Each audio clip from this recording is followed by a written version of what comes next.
Hello, everybody. This is Dr. Novak again. Well, I'm going to do a little review on a surface skimmer. As you can see right here, I don't know if you can see it, it's a surface skimmer. Got it off of Amazon. I'll leave a link below if you're interested. But I doubt if anybody who's going to be listening to this review is going to run out and buy one of these.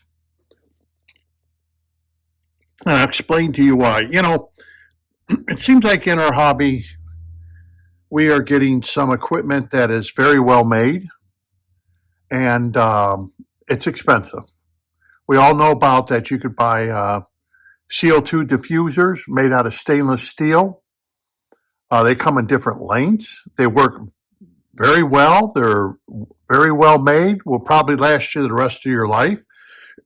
But some people may not buy them because of their price.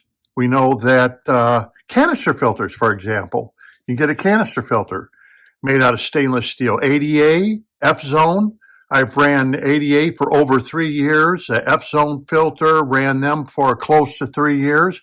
No problems, made out of stainless steel. They're heavy, well made. They're probably not going to break in my lifetime.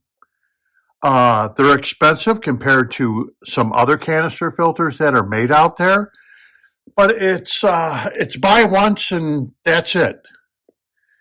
And this right here is a surface skimmer.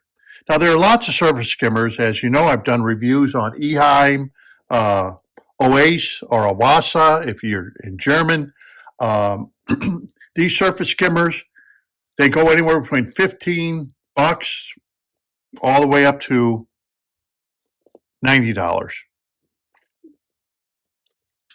And they're made out of plastic. And the reason I got this, not only to do a review, is because my Oase skimmer that I did a review on, I took it apart to clean it, and the plastic wouldn't go back together again. Now, I've taken apart the Eheim several times, put it back together, cleaned it, no biggie. But with this one, pulled it apart, and the plastic wouldn't go back together right. And you can see where it's a defect in the mold making or the way the engineer designed it. So that's what got me looking, and I saw this surface skimmer. Now, this surface skimmer here, it's made in China, is a stainless steel surface skimmer. Let's open up the box so we can take a look at this bad boy, because this is probably the most expensive surface skimmer you can buy on Amazon. And what you're looking at here is a complete stainless steel surface skimmer. It's got a wall wart, so this is a 5-watt.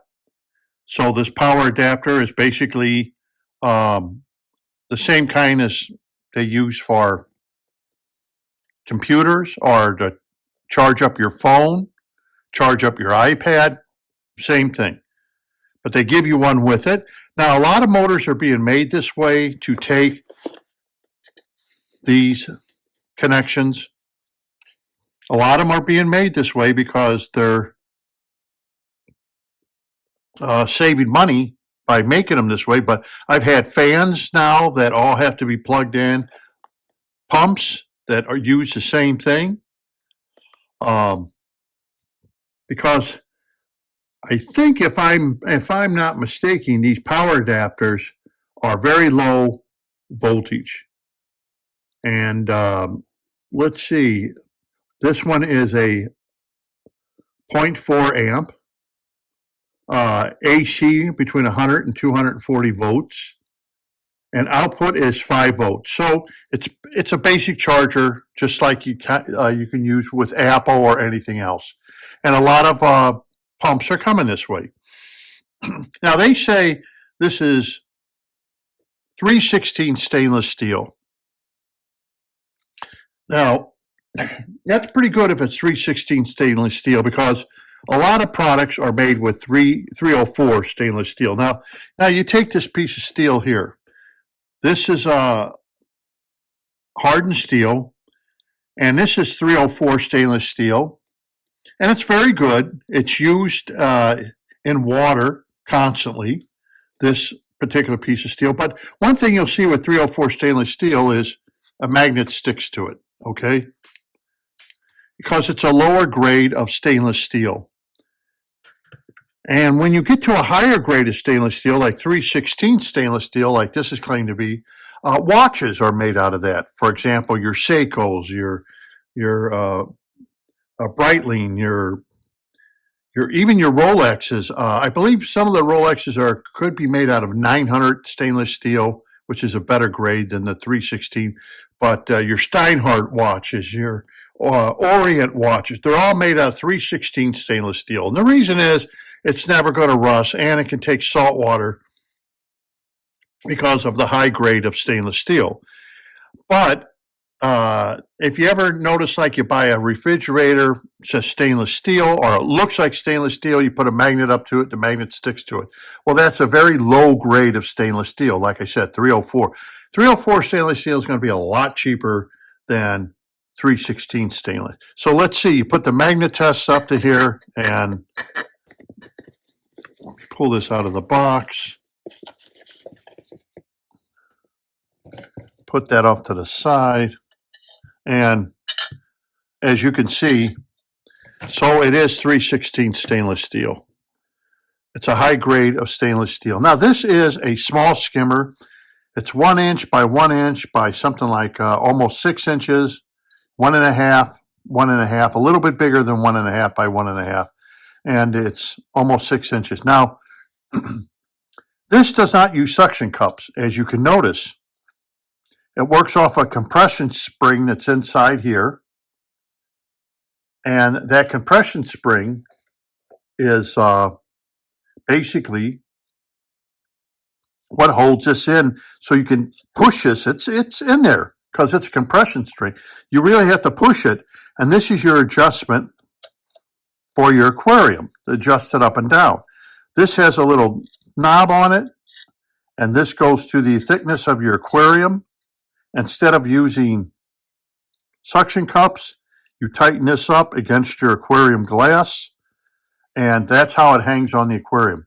Now this is pretty heavy. Let's find out. I'm kind of surprised that let's see, we got grams.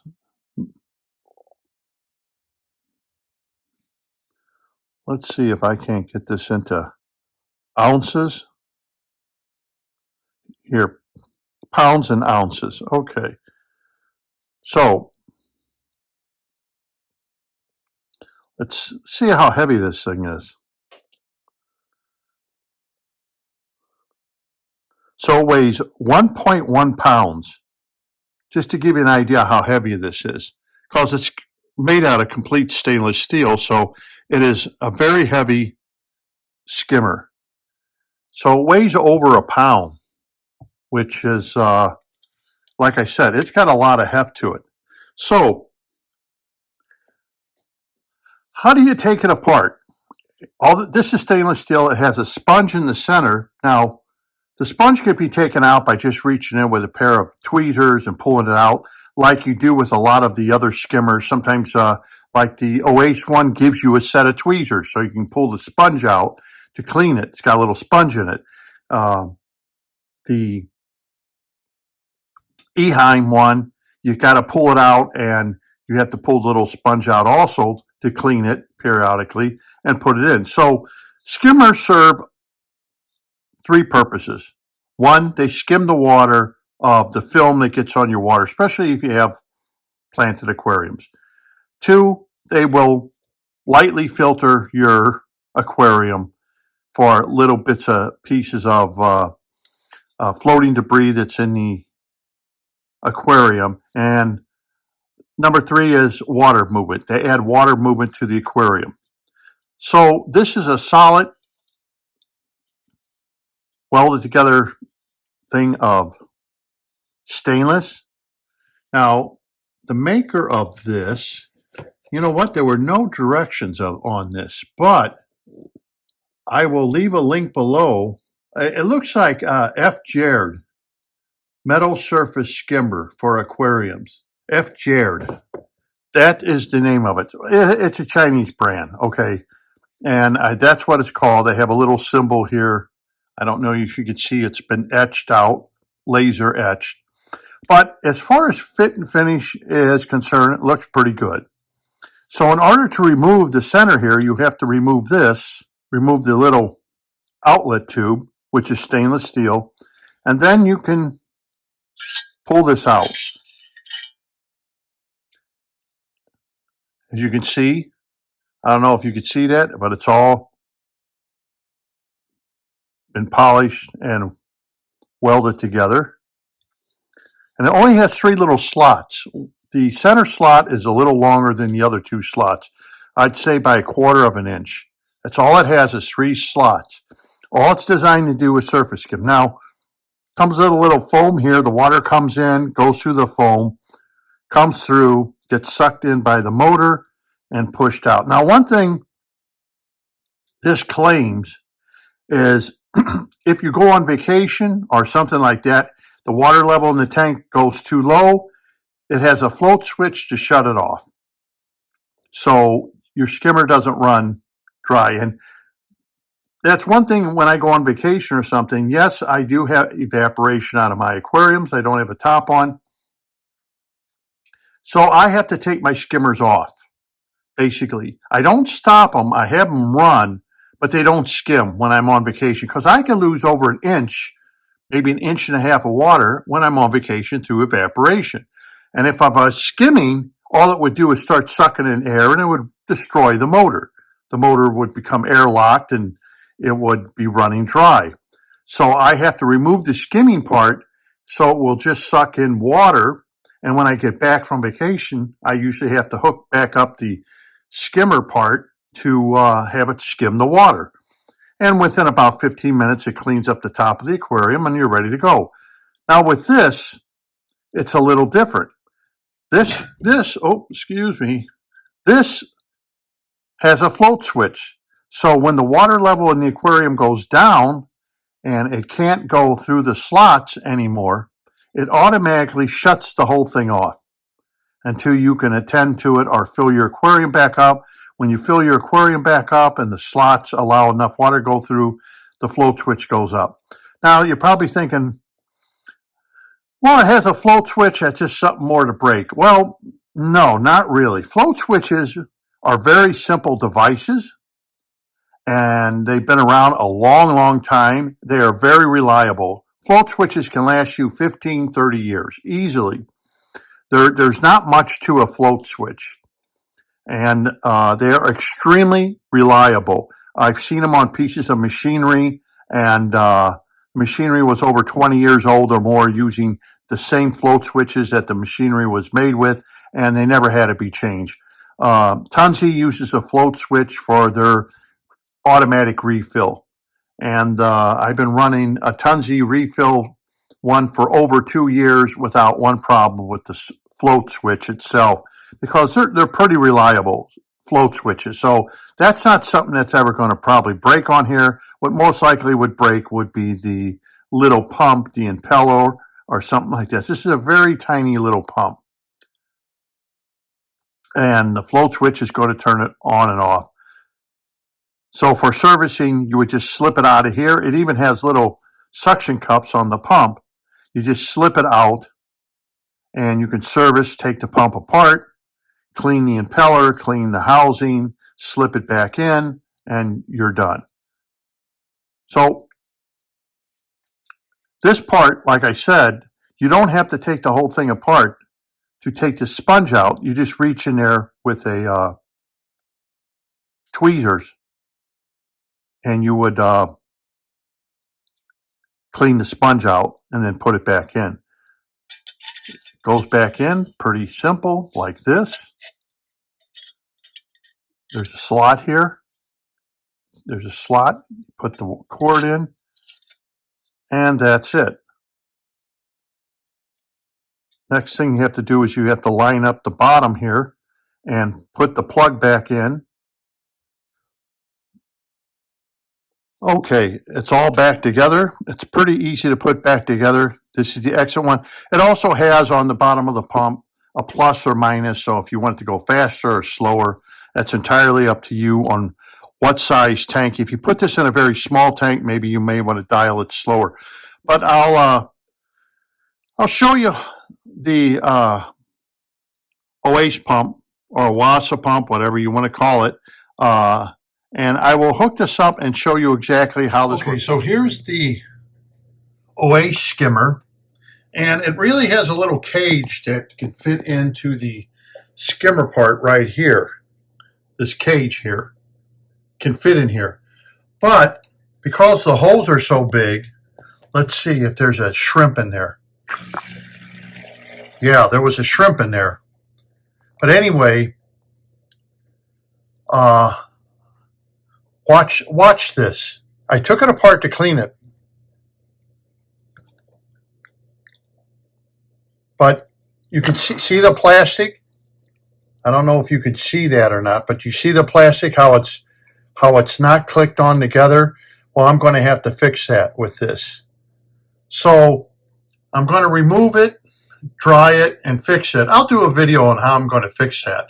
But pulled it apart just for maintenance, just to clean it, and now it won't snap back together correctly. Okay, so here it is. It took me about a whole minute to set it up. You got the adjustable arm here. You got a little screw you tighten up on how thick your aquarium is. There's no suction cups, nothing. Dead silent. And yes, it's working. We'll see if the shrimp, but you can see, I don't know if you can see real good. Let me try to get it in focus here. You can see it already skimming the surface.